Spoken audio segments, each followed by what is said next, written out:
Hello everyone, welcome to एगे study. आज हम कच्चे के मल्हार पुस्तक के पाठ 5 रहीम के दुबे के प्रश्न उत्तर देखेंगे।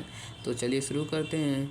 इससे पहले आपको बता दूं कि इसका व्याख्या हमने पहले ही कर चुका है, तो आप उसको देख कर आइएगा तो आपको और अच्छे समझ में आएगा। तो चलिए शुरू करते हैं। पाठ से है मेरी समझ से। क नंबर है, नीचे दिए गए प्रश्नों का सबसे सही सटीक उत्तर कौन सा है, उसका सामने तारा बनाइए। पहला प्रश्न है, रहीमन जीवा बावरी कही गई सड़क पाताल, आपू तो कही भीतर रही जूता खात कपा। दोहे का भाव क्या है? सोच समझ कर बोलना चाहिए, मधुर वाणी में बोलना चाहिए, धीरे धीरे बोलना चाहिए, सदा सच बोलना चाहिए। तो इसका उत्तर हो जाएगा पहला ऑप्शन, सोच समझ कर बोलना चाहिए। अगला प्रश्न है, रहीमन देखी बड़ेन को लगू न दीजिए डारी, जहाँ काम आवे सुई कहाँ करे तलवारी। इस दोहे का भाव क्या है? तलवार सुई से बड़ी होती है, सुई का काम तलवार नहीं कर सकती, तलवार का महत्व तो सुई से ज़्यादा है, हर छोटी बड़ी चीज़ का अपना महत्व होता है। तो इसका उत्तर चौथा हो जाएगा, चौथा ऑप्शन हो जाएगा, हर छोटी बड़ी चीज़ का अपना महत्व होता है। तो इसके सामने आप तारा बना लीजिएगा। पहले प्रश्न का उत्तर है पहला ऑप्शन, सोच समझ कर बोलना चाहिए, और दूसरे प्रश्न का उत्तर चौथा ऑप्शन, हर छोटी बड़ी चीज़ का अपना महत्व होता है। इन दोनों के सामने आप तारा बना लीजिएगा। अगला प्रश्न को देख लें। अब अपने मित्रों के साथ चर्चा कीजिए और कारण बताइए कि आपने यही उत्तर क्यों चुने। चलिए इसका उत्तर देख लें। जैसा कि हमने पहले का उत्तर चुना था कि सोच समझकर बोलना चाहिए, तो इसका कारण हो जाएगा सोच समझकर बोलना चाहिए ताकि बाद में पछतावा ना हो। दूसरा का उत्तर हमने चुना था हर छोटी बड़ी चीज़ का अपना महत्व होता है। तो ये हमने क्यों चुना? क्योंकि हर छोटी बड़ी चीज़ का अपना महत्व होता है, अर्थात किसी को उसके रूप, आकार या आर्थिक स्थिति से नहीं आंकना चाहिए, क्योंकि प्रत्येक का अपनी अपनी जगह महत्व होता है। चलिए अगले प्रश्न को देख लें। मिलकर करें मिलान। पाठ में से कुछ दोहे स्तंभ 1 में दिए गए हैं और उनके भाव स्तंभ 2 में दिए गए हैं। अपने समूह में इन पर चर्चा कीजिए और रेखा खींचकर सही भाव से मिलान कीजिए। यहाँ पर आपको दोहे दिए गए हैं रहीम जी के, यहाँ पर उसके अर्थ दिए गए हैं, तो आपको इसमें से मिलाना है। पहले दोहा है, रहीमन धागा प्रेम का मत छोड़ो छिटकाए, मत तोड़ो छिटकाए, टूटे से फिर ना मिले, मिले गांठ पड़ जाए। तो इसको आप तीसरे नंबर पर मिला दीजिएगा। प्रेम या रिश्ते को सहज कर रखना चाहिए, यानी संभाल कर रखना चाहिए। कहीं रहीम संपत्ति सगे बनत बहुत बहुरीत, विपत्ति कसौटी जे कसे ते ही साचे मीत। ते इसका आप उत्तर दूसरा ये ऑप्शन होगा, सच्चे मित्र विपत्ति या विपदा में भी साथ रहते हैं। दोहा है, तरवर फल नहीं खात है, सरवर पिया ही न पान, कही रहीम पर काज हित संपत्ति सचे ही सुजान।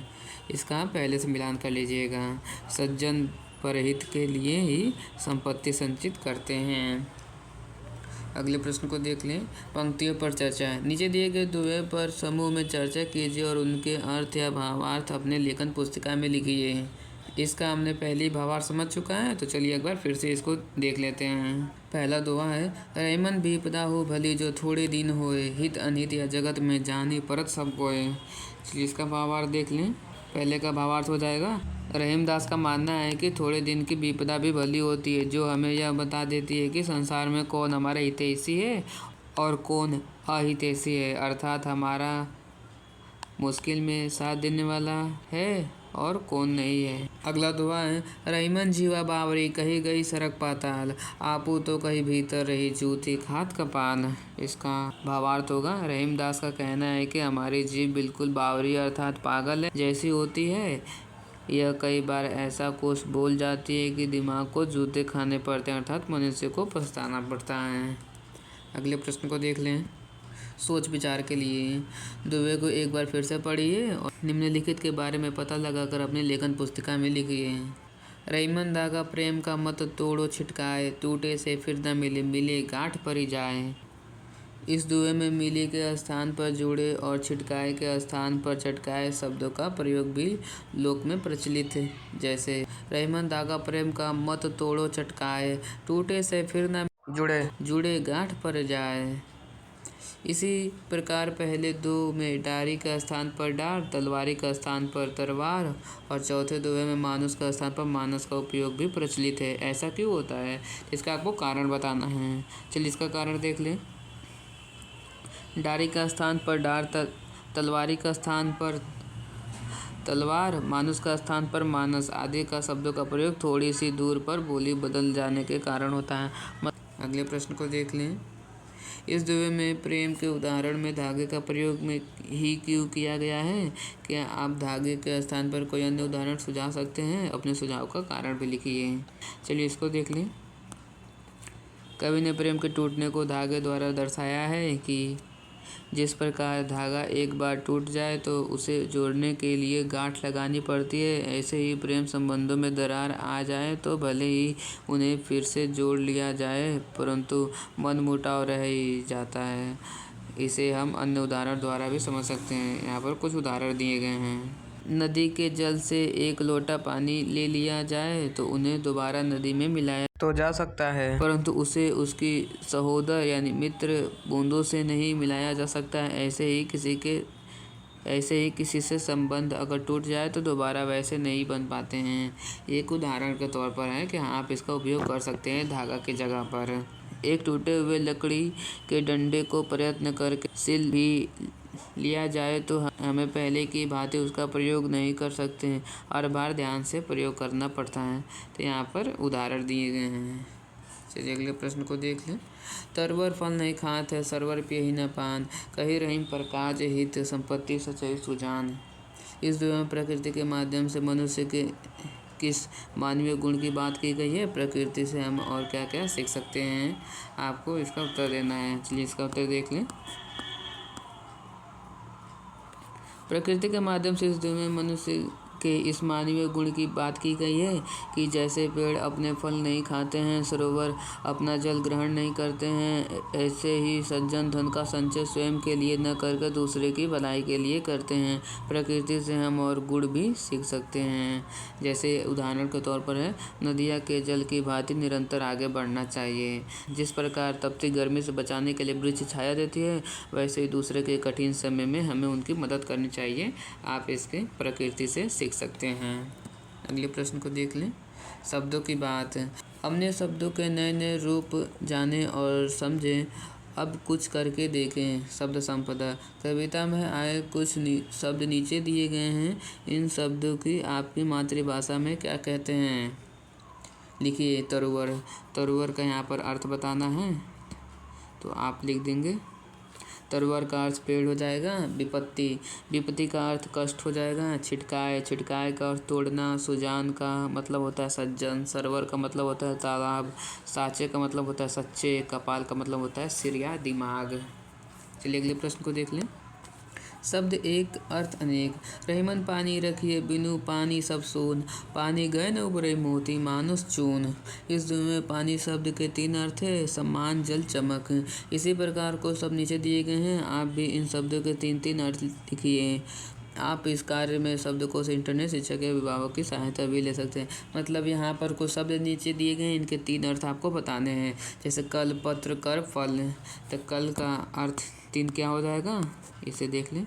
कल यानी आने वाला कल जो होता है टुमारो, और बीता हुआ कल। कल जो एक हैंडपम्प होता है, मशीन, एक मशीन के तौर पर भी उपयोग होता है।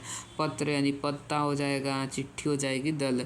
दल को पत्र भी कहते हैं। कर को हाथ भी कहते हैं। टैक्स, जो सरकार टैक्स लगाती है उसे हिंदी में कर कहते हैं। सूरज की किरण को कर भी कहते हैं।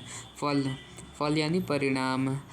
परिणाम के तौर पर होता है कि हमारा फल ऐसा रहा, यानी हमने अच्छा परिणाम पाया है। एक खाने का फल भी होता है, जैसे आम हो गया, मतलब बहुत सारे फल हो जाएंगे। लाभ यानी तुम्हारा फल कैसा रहा, यानी तुम्हारा लाभ कैसा रहा है, उदाहरण के तौर पर हो जाएगा। चलिए अगले प्रश्न को देख लें। पाठ से आगे आपकी बात। रहमन देखे बढ़ियन को लघु न दीजिए डारी, जहाँ काम आवे सुई कहाँ करे तलवारी। इस दुए का भाव है, न कोई बड़ा और न ही कोई छोटा है, सबके अपने अपने काम है, सबकी अपनी अपनी उपयोगिता और महत्ता है। चाहे हाथी हो या चींटी, तलवार हो या सुई, सबके अपने अपने आकार प्रकार हैं और सबकी अपनी अपनी उपयोगिता और महत्व हैं। सिलाई का काम सुई से किया जा सकता है, तलवार से नहीं। सुई जोड़ने का काम करती है जबकि तलवार काटने का। कोई वस्तु हो या व्यक्ति, छोटा हो या बड़ा, सबका सम्मान करना चाहिए।